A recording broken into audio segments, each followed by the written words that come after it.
Okay, this is scary. Hi guys.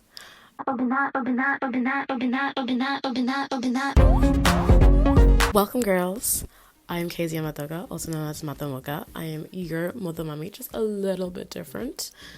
And I want to delve into the arts and fashion for you in a very Mina-lay way, but blacker because I am not Asian. Hey, newsflash. No. But I am in fashion school, so I feel like those are my qualifications. What's it? So yeah, I feel like we had a fun time. This is new for me. I've wanted to do this for a while, so please just, we can do this together, right? On that note, today's topic is recession pop. And girls, are we so back? Or are we so back? We are so back. Recession pop refers to music that emerged distinctly during economic downturns, particularly during the Great Recession of the late 2000s. The genre is characterized by its blend of catchy, upbeat melodies with lyrics that often reflect themes of economic hardships, uncertainty, and resilience. Because we have to unite, girls, in this time. The hard times. I need to stop looking at the hard times. We gotta stick together.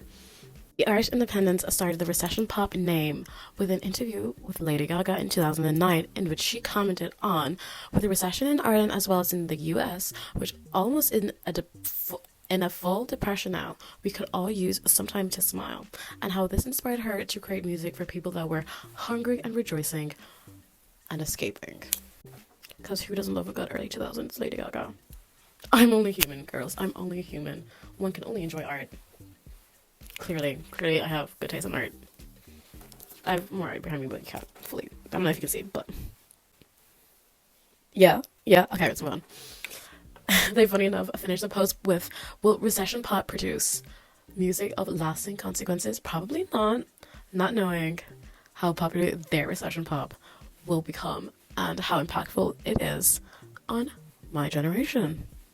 Recession pop serves not only as a cultural reflection of economic conditions, but also a form as escapism and solidarity for those experiencing financial difficulties. Understanding recession pop requires examining musical characteristics, its social-political context, and its impact on both the artist and the audience. On that point, I want to talk about the origin of music and communication in the sense of an economic downturn or downfall. Same thing. Music has always been used in hand with communications socially and economically, starting off as a need for communication to another for simple means of expressing emotions. Now it's using music to describe what's happening around us economically. Recession pop. Yeah, are we following? Okay. I'm gonna put my elbows down because this is serious. I'm talking business here.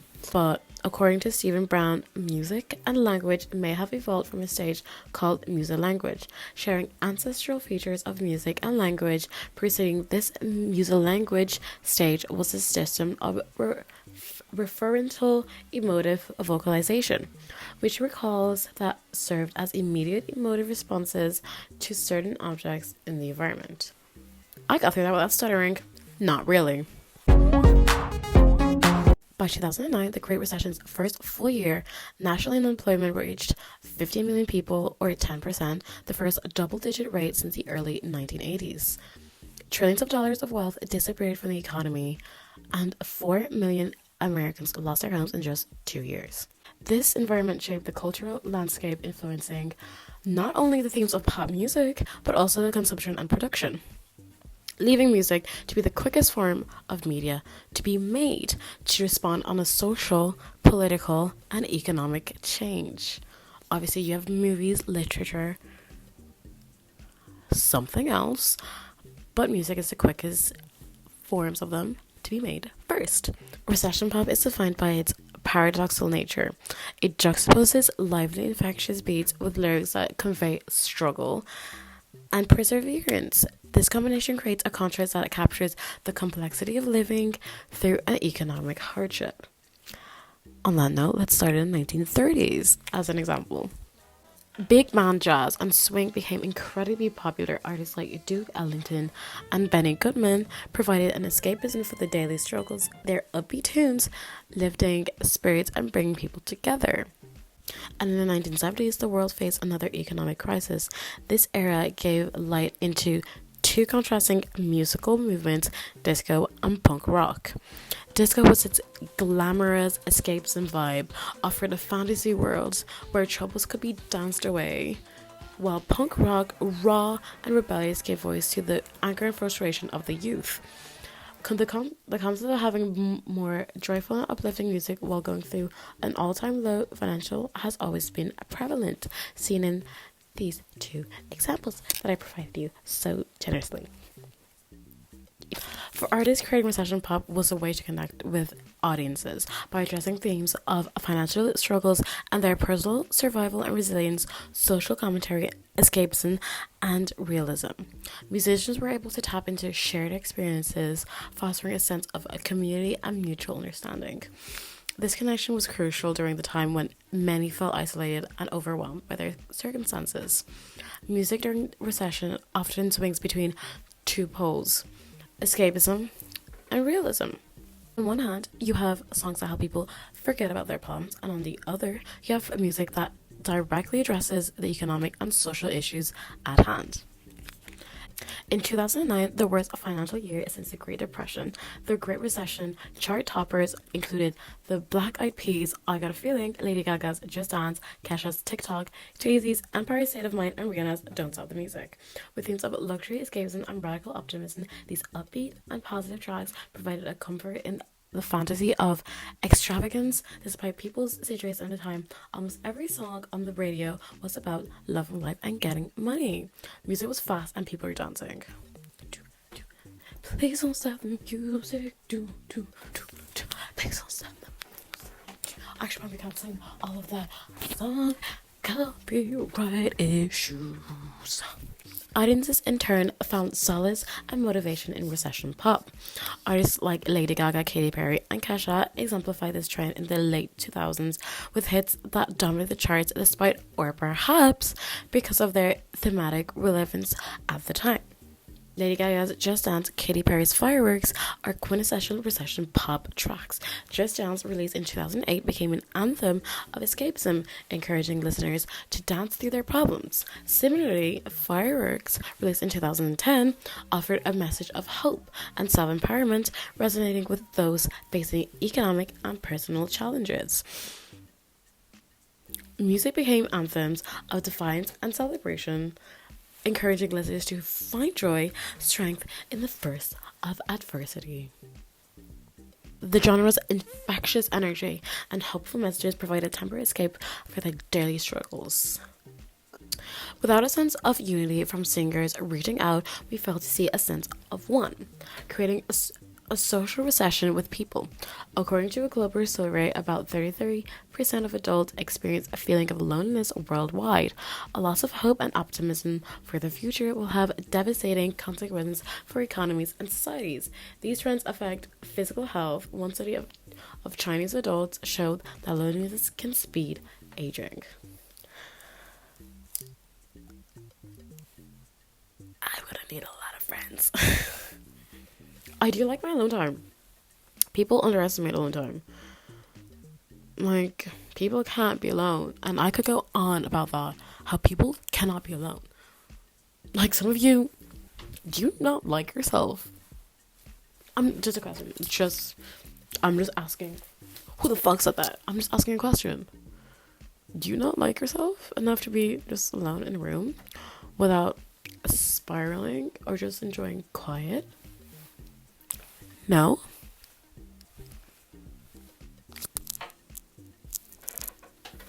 No? Sucks to suck, I guess. The new wave of recession pop with Charli XCX and Aisha Erotica is coming back. The former upbeat sounds of the 2000s are coming back. Girls, who doesn't fucking love Aisha Erotica? She has her ways. Which is so sad, because a lot of the good artists have problematic pasts recurrence. Like, going for a tangent, I love Doja Cat. She's such a good performer. I love a performer. As much as I love like a vocalist and all that, at heart I'm like love a vocalist. I love a performer. Vocalists impress me as much, but performers are just like, they have my heart. They really do. And her concert, they're so good. But she's a little problematic. But whoop-de-doo, I guess. Tell me if this is a little bit of a stretch, but having Charlie XX working out on the remix, talking about all the bad apples in her life, she shares a part of herself, her resilience. Brat is an escapism and realism album, but being released now has a share on the line. Escapism with elections and economic crises happening, upcoming. Project 2025. So fucking terrified. She becomes the new wave of recession pop. And also, recession pop is just a funky, fun sound. Like, I just want a good boogie. I just want a good link. Does it? Recession influenced fashion trends and consumer behaviors in notable ways. During economic downturns, there is an often shift towards a practical, affordable, and minimalistic clothing. The concept of recession chic emerged during the Great Recession, characterized by a return of classic, simple, minimal designs and sustainable fashion choices. Instead of vivid colors, sparkly adornments, there's a rise of earthy tones, versatile layering, little to no jewelry, and practical bags. No more micro minis and tiny bags, but rather big bags and long skirts. I did enjoy the micro minis though.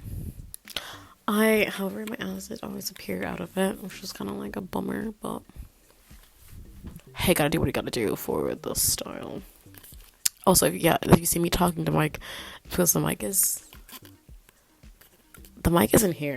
It's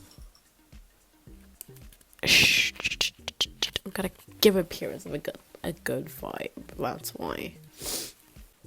Around New York Fashion Week 2010, luxury designers Vera Wang, Reed Krakoff, and Ralph Lauren, among others, presented collections characterized by muted tones, minimal jewelry, and designs of no discernible pattern. The time when people carefully stay away from logos, whether you had money or not, but with the rise of a new money, let's see how that sticks. Because as they say, rich screams while wealth whispers. In a sense that, girls, do you think I'm new money? Can I be new money? I'm probably new money. Maybe my mom says we're new money.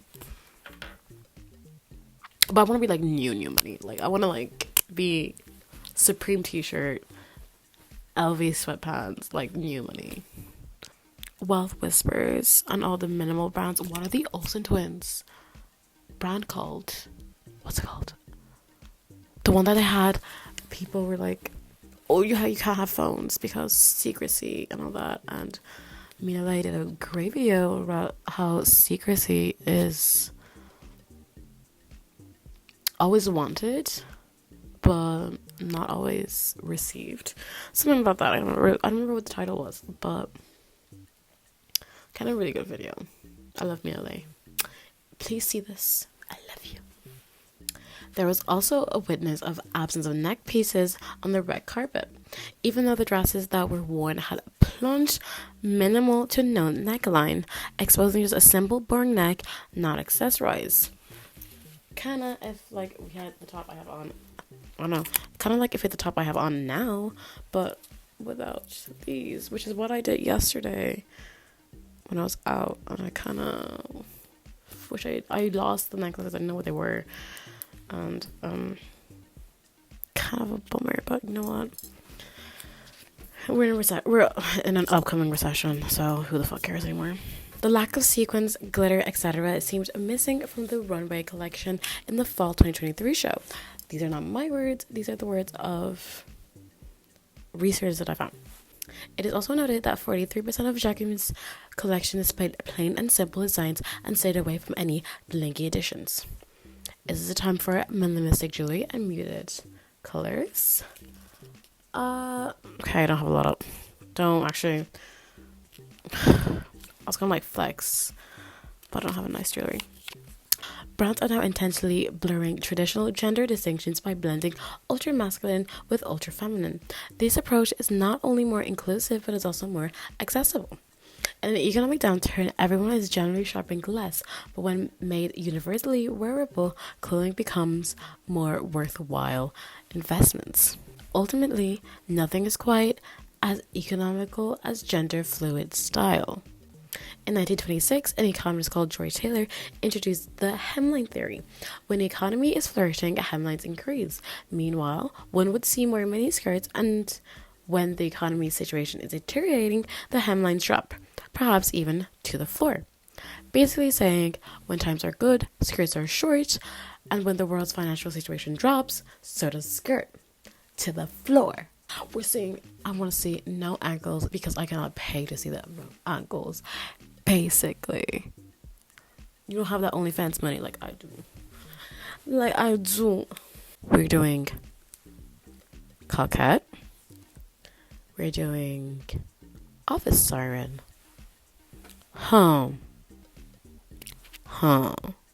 In the booming pre-crash 1920s, flapper hemlines bounced giddily to the knee before falling down to the ankles in the depressed 1930s.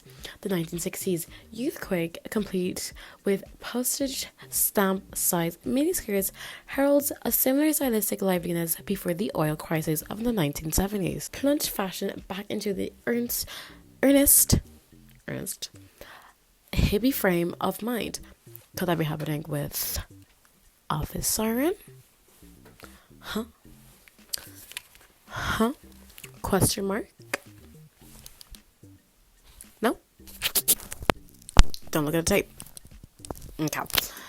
From micro minis to a long corporate knee length skirt. Mini skirts. Skirts should be the size of a belt. Life short. Take risks. Anyways, but the concept of an article of clothing increasing and decreasing was also introduced in heels. He, Trevor Davis, a former consumer products expert in IBM, says the data revealed that when economic indicators turned down, the heel initially went up, but if the economy remained in a recession state for more than a few months, the heels went down. Once again, from a Valentino platform to an office siren kitten heel. Work appropriate and all that. The cultural phenomenon for the 2010s music that influenced artists and audiences engaged with the music during periods of economic uncertainty, reminding us that enduring power of art to both reflect and shape our collective experiences.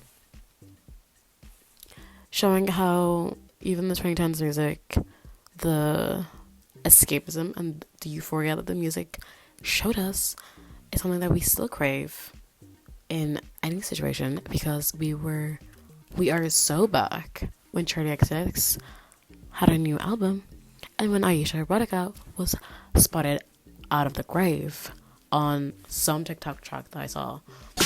Who's that? It's Aisha, bitch. Yeah, well, the term recession pop specifically refers to the genre of music that emerged during economic downturns.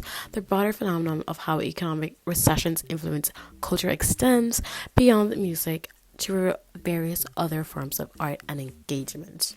Economic downturns have a profound impact of multiple aspects of society, including film, literature, fashion, and even the everyday consumer behavior. On that note, I will not be talking about film because I am not very much a film girl. I'm not a film bro. I wish I was, but I would be a fashion girl because that's what I am studying. And please stay for that. I think it'd be fun. I have some really fun ideas for fashion that I beg my tutors would let me do because, hey, art is subjective and they're always right. Who the fuck said that? Who said that? Who is saying these words that people don't want to hear? Me. On that note, that has been me. That has been Kezia Matoka, also known as Matoka. And I hope you did enjoy. This took a lot of effort and I really want to do more of this. But this was not nerve-wracking. I try to do fun and impressive. Keep in mind that I am a lot more flirty and fun when I'm not stressing out on my first video, but bye. Anyways, have a good day, have a good evening. I'm gonna go take a nap after this. This was so long. Cut. Hope to fucking God this camera is in focus, or else I'm gonna kill myself. And I'm bringing you all with me. Okay. Anyways, I feel like a news reporter. I just want to get my point across, and I hope you can enjoy it.